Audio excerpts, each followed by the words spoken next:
Good morning friends, मैं हूं C N के शर्मा। दोस्तों आज हम बात करेंगे एनपीएस से मिलने वाले बेनिफिट्स की। दोस्तों सभी की सैलरी से यानी 2004 के बाद जो लोग लगे हैं उनकी सैलरी में एनपीएस काटा जाता है, मतलब एक अमाउंट काटा जाता है जो कि एनपीएस में जमा कराया जाता है। साथ ही अब सेल्फ एम्प्लॉयड लोग जो खुद का व्यवसाय करते हैं वो लोग भी इसके अंदर अपना पैसा जमा करा सकते हैं। तो आज हम लोग ये पढ़ेंगे दोस्तों कि एनपीएस का जो बेनिफिट है वो आप अपनी इनकम टैक्स की रिटर्न के अंदर किस प्रकार से ले सकते हैं, कौन कौन से सेक्शन इसके लिए एप्लीकेबल हैं, किस प्रकार से आप अपना टोटल बेनिफिट ले सकते हैं इसके अंदर। दोस्तों मैं शुरू करूं उससे पहले आपसे निवेदन है कि आप हमारा चैनल सब्सक्राइब कीजिए। सभी प्रकार की फाइनेंशियल अपडेट आपको हमारे चैनल के ऊपर मिलेंगी। इनकम टैक्स और जीएसटी संबंधित सारी इंफॉर्मेशन आपको हमारे चैनल के ऊपर मिलेगी, तो प्लीज हमारा चैनल सब्सक्राइब कीजिए। अब हम शुरू करते हैं दोस्तों। पीएफआरडीए हमारा एनपीएस को मैनेज करने वाली संस्था है जो कि पीएफआरडीए उसको मैनेज करती है एनपीएस को एनएसडीएल की सहायता से। अब इसके जो बेनिफिट है वो एम्प्लॉइज को मिलते हैं। ठीक है, एम्प्लॉइज को कैसे मिलते हैं दोस्तों? 80CCC 80CCD1, 80CCD2, 80CCC और 80C, ये सारे सेक्शन हैं जो एनपीएस का पैसा जो कटता है उसके लाभ करते हैं। अब कितना अमाउंट की छूट मिलेगी, एम्प्लॉयर के पैसे पे कितनी छूट मिलेगी, एम्प्लॉय के पैसे पे कितनी छूट मिलेगी, जब आप पेंशन से अपना पैसा विड्रॉल करेंगे तो उस पर टैक्स लगेगा या नहीं लगेगा, आप उस पर टैक्स कैसे लगेगा, कितना परसेंट लगेगा, वो सब हम लोग आज डिस्कस करेंगे फ्रेंड्स। ठीक है फ्रेंड्स, तो शुरू करते हैं। टैक्स बेनिफिट मैंने आपको बताई दिए कि ये मैक्सिमम डिडक्शन कितनी है, 1.5 लाख। 1.5 लाख किसकी है दोस्तों? अगर आपने 80C 80CCD CCC और 80CCD1 अगर आप इसमें अपना पैसा पार करते हैं या अपना पैसा इन्वेस्ट करते हैं तो आपको छूट मिलती है 1.5 लाख मैक्सिमम की। ये 80CCD है, ये एनपीएस का है। अगर आपका पैसा एनपीएस में या अटल पेंशन योजना में, अटल पेंशन योजना में अगर आपका पैसा जाता है तो आपको इस सेक्शन में कवर होंगे 80CCC1 के अंदर। इन तीनों को मिला के आपकी छूट मिलती है 1.5 लाख। तो सर 80C में 1.5 लाख मिलती है, वो ऐसा नहीं है। 80C की छूट, साथ में क्लब किंग क्या है वहां पे 80CCC और 80CCD1, इन तीनों को मिला के आपको छूट मिलेगी 1.5 लाख। इससे ऊपर अगर आपको पैसा मिलेगा तो वो आपका टैक्सेबल होगा, मतलब उसकी छूट नहीं मिलेगी। ठीक है, maximum amount of income tax deduction 1.5 lakh under section 80CCC। अब 50,000 की छूट आपको और मिलती है, किस में मिलती है? 80CCD1B, ये एक सेक्शन है 80CCD1B जो मैं आपको बताऊंगा, उसके तहत आपको 50,000 की एक्स्ट्रा छूट मिलती है। और 80CCD2 किस लिए है? कि आपका पैसा आपकी सैलरी से या आपने खुद पैसा जमा करवाया एनपीएस के अंदर, लेकिन सैलरी के अलावा अगर आपका एम्प्लॉयर जहां आप जॉब करते हैं उसने कुछ पैसा जमा कराया आपके बिहाफ पे एनपीएस अकाउंट में, आपके एनपीएस अकाउंट में, तो उसकी भी छूट मिलेगी। ठीक है फ्रेंड्स, तो वो कैसे मिलेगी उसकी एक एक सेक्शन की डिटेल हम लोग पढ़ेंगे। तो सबसे पहले मैंने बताया कि 80C 80CCC 80CCD1 इन तीनों को क्लब करते हैं तो कितनी छूट मिलती है? 1.5 लाख। 80C सब लोग जानते हैं, मैं थोड़ा सा ब्रीफली बताऊंगा आपको कि इंडिविजुअल को रेशियो को मिलेगी अगर आपने एलआईसी ले रखी है खुद के लिए या खुद की फैमिली के लिए, पीपीएफ में पैसा जमा करवाया, या आपने होम लोन का प्रिंसिपल का रिपेमेंट किया है, अपने मूलधन का रिपेमेंट। होम लोन की जो छूट मिलती है वो 2 कैटेगरी मिलती है। एक इंटरेस्ट के बेनिफिट जो आपको सीधे मिलते हैं, हाउसिंग प्रॉपर्टी की इनकम के अंदर आपको शो करना पड़ता है। दूसरा मिलता है कि अगर आपने उसका इंटरेस्ट के अलावा जो प्रिंसिपल पेमेंट रिपेमेंट किया है उसकी छूट भी मिलती है यहाँ पे। तीसरा, आपने ट्यूशन फीस ली हो, करवाई हो अपने बच्चों की। फिर अगर सुकन्या अकाउंट अपने बच्चे के नाम पे अगर आपने सुकन्या अकाउंट लिया है तो उसकी छूट मिल जाएगी। ट्यूशन फीस यूनिवर्सिटी, कॉलेज और स्कूल तीनों कैटेगरी के अंदर आती है। उसके बाद आता है टैक्स सेविंग्स डिपॉजिट, अगर आपने कोई टैक्स सेविंग बॉन्ड ले रखे हैं तो उसकी छूट मिलेगी। फिर आता है ईएलएसएस। ईएलएसएस क्या होता है? इक्विटी लिंक्ड सेविंग स्कीम है, यानी ऐसे म्यूचुअल फंड जो इक्विटी लिंक्ड है, जो ईएलएसएस के डेफिनेशन के अंदर डिफाइंड है, और आपने उसमें अगर आपने मंथली या सालाना पैसा पार्क किया है या पैसा इन्वेस्ट किया है तो उसकी छूट मिलेगी।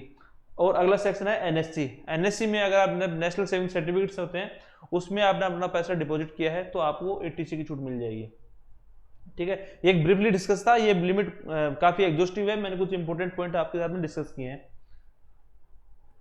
मैंने बताया था आपको 80C 80CCC और 80CCD1 जो एनपीएस वाली स्कीम है वो, उन तीनों को मिला के 1.5 लाख है। तो 80CCD CCC ये है। अब नॉर्मली जो एनपीएस पीएफआरडी जो एनपीएस मैनेज करता है उसमें जब कोई पैसा डाला जाता है तो वो जाता है किसमें? वो जाता है 80CCD1 के अंदर।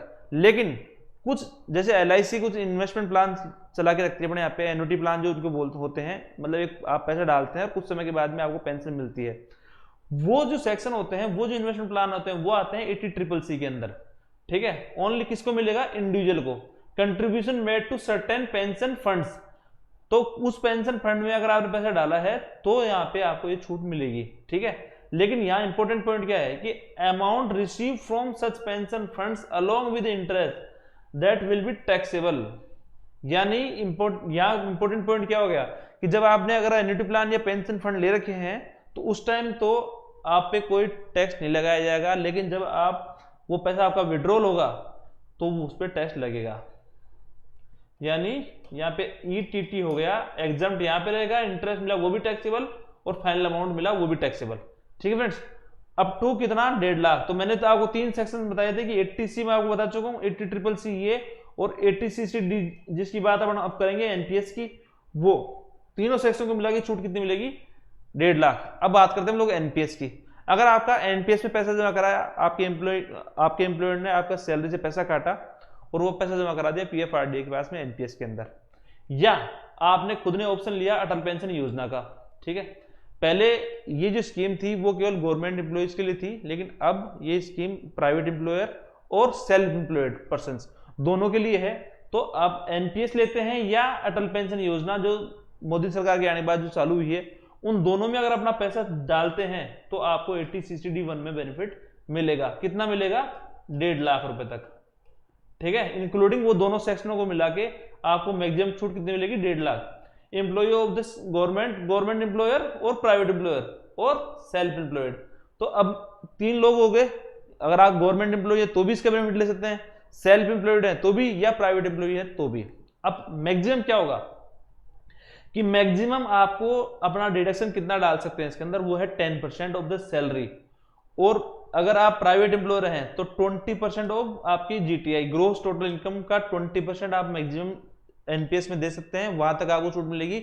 या अगर आप एम्प्लॉय हैं तो 10% ऑफ सैलरी। अब सैलरी का मतलब क्या है? सैलरी का मतलब होता है यहाँ पे बेसिक आपकी प्लस आपका DA। अगर ये दोनों को जोड़ दिया जाए और उसका 10%, आपको ये अधिकतम आप यहाँ पे कटौती करवा सकते हैं और उतनी छूट आपको मिलेगी। ठीक है फ्रेंड्स, लेकिन यहाँ ध्यान रखने की इंपॉर्टेंट बात मैं 2-3 बार रिवीजन कर चुका हूं कि ये 80C, 80CCC और 80CCD1 तीनों को मिला के 1.5 लाख आपको मिलेगा। ठीक है फ्रेंड्स, अब हम बात करते हैं 80CCD2 की। अब मैंने बताया कि आपकी सैलरी से पैसा काटा तो 80CCD1 में चला गया, लेकिन एम्प्लॉयर जहां आप जॉब करते हैं, जो एम्प्लॉयर आप जहां जॉब करते हैं उसने आपके बिहाफ पे NPS में कुछ पैसा जमा करवाया। तो पहली बात तो इंपॉर्टेंट क्या है कि 80CCD की छूट किसको मिलेगी? केवल और केवल सैलरीड एम्प्लॉयड की। किस लिए?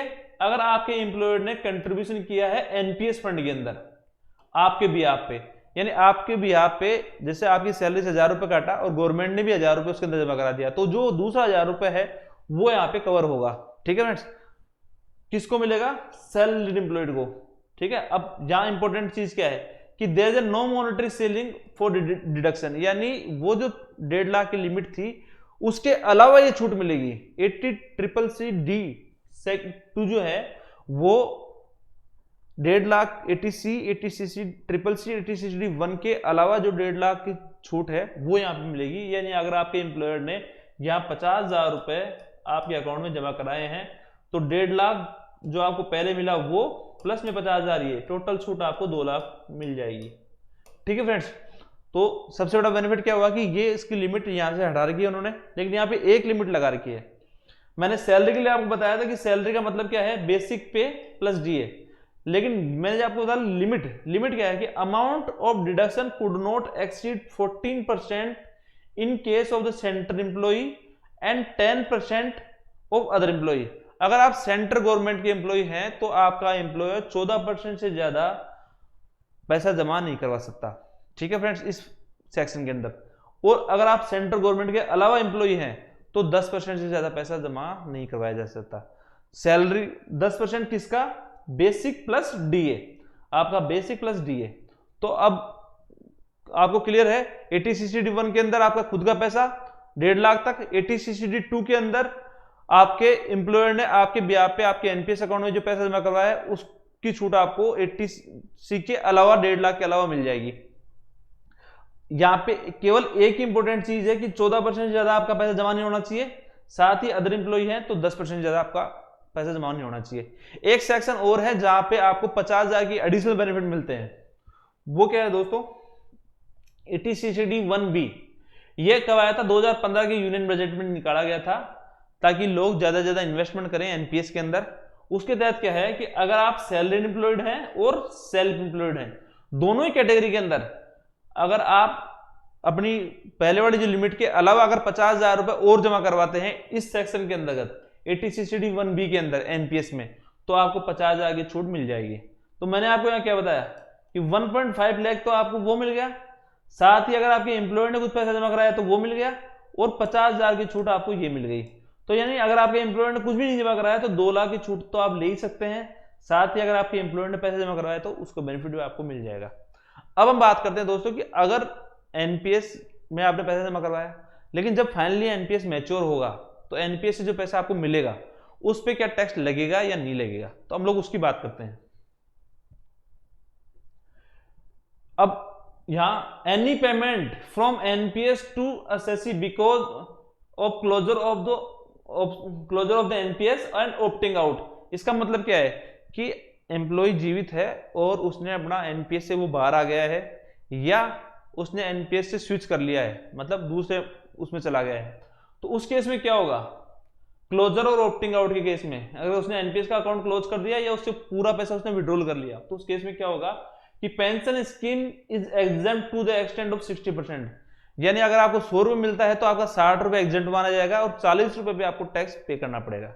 ठीक है फ्रेंड्स, अगर आप स्कीम को क्लोज करते हैं या स्कीम से को बंद मतलब एग्जेम्प्ट का पूरा पैसा बाहर निकाल लेते हैं तो जो पैसा आपको मिलता है उसका 60% पैसा आपका एग्जेम्प्ट रहेगा और बचे हुए पैसे पे आपको टैक्स पे करना है। लेकिन 2017-18 में एक और अमेंडमेंट आई कि वो क्या है कि अगर एम्प्लॉई जिसकी डेथ हो गई है और डेथ होने के बाद में उसके एनपीएस का पैसा उसकी फैमिली को मिलता है, उसके नॉमिनी को मिलता है, तो वो पूरा का पूरा पैसा एग्जेम्प्ट रहेगा। ठीक है फ्रेंड्स, वो पूरा पैसा एग्जेम्प्ट रहेगा, एग्जेम्प्ट फ्रॉम टैक्स। समझ में आ गई बात, यानी दो कैटेगरी होगी, अगर आप स्वयं पैसा लेते हैं तो 60% एग्जेम्प्ट है, और आप यानी एम्प्लॉई एक्सपायर होने के बाद में उसकी फैमिली को अगर नॉमिनी को पैसा मिलता है तो 100% एग्जेम्प्ट है। ठीक है।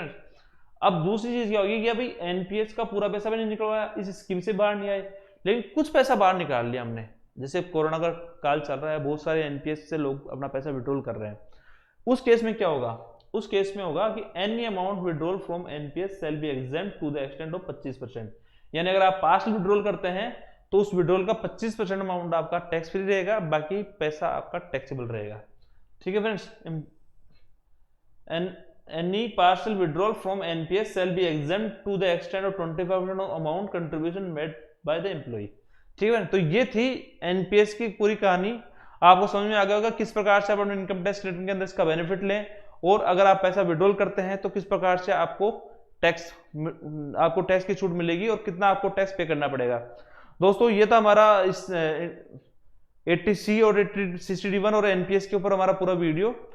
उम्मीद है आपको हमारा वीडियो पसंद आया होगा। आप हमारे चैनल को सब्सक्राइब कीजिए, जितनी प्रकार की फाइनेंशियल अपडेट्स हैं इनकम टैक्स जीएसटी की वो हमारे चैनल पे रेगुलरली अपडेट आपको मिलेंगी। प्लीज शेयर करें और सब्सक्राइब करें। Thank you very much.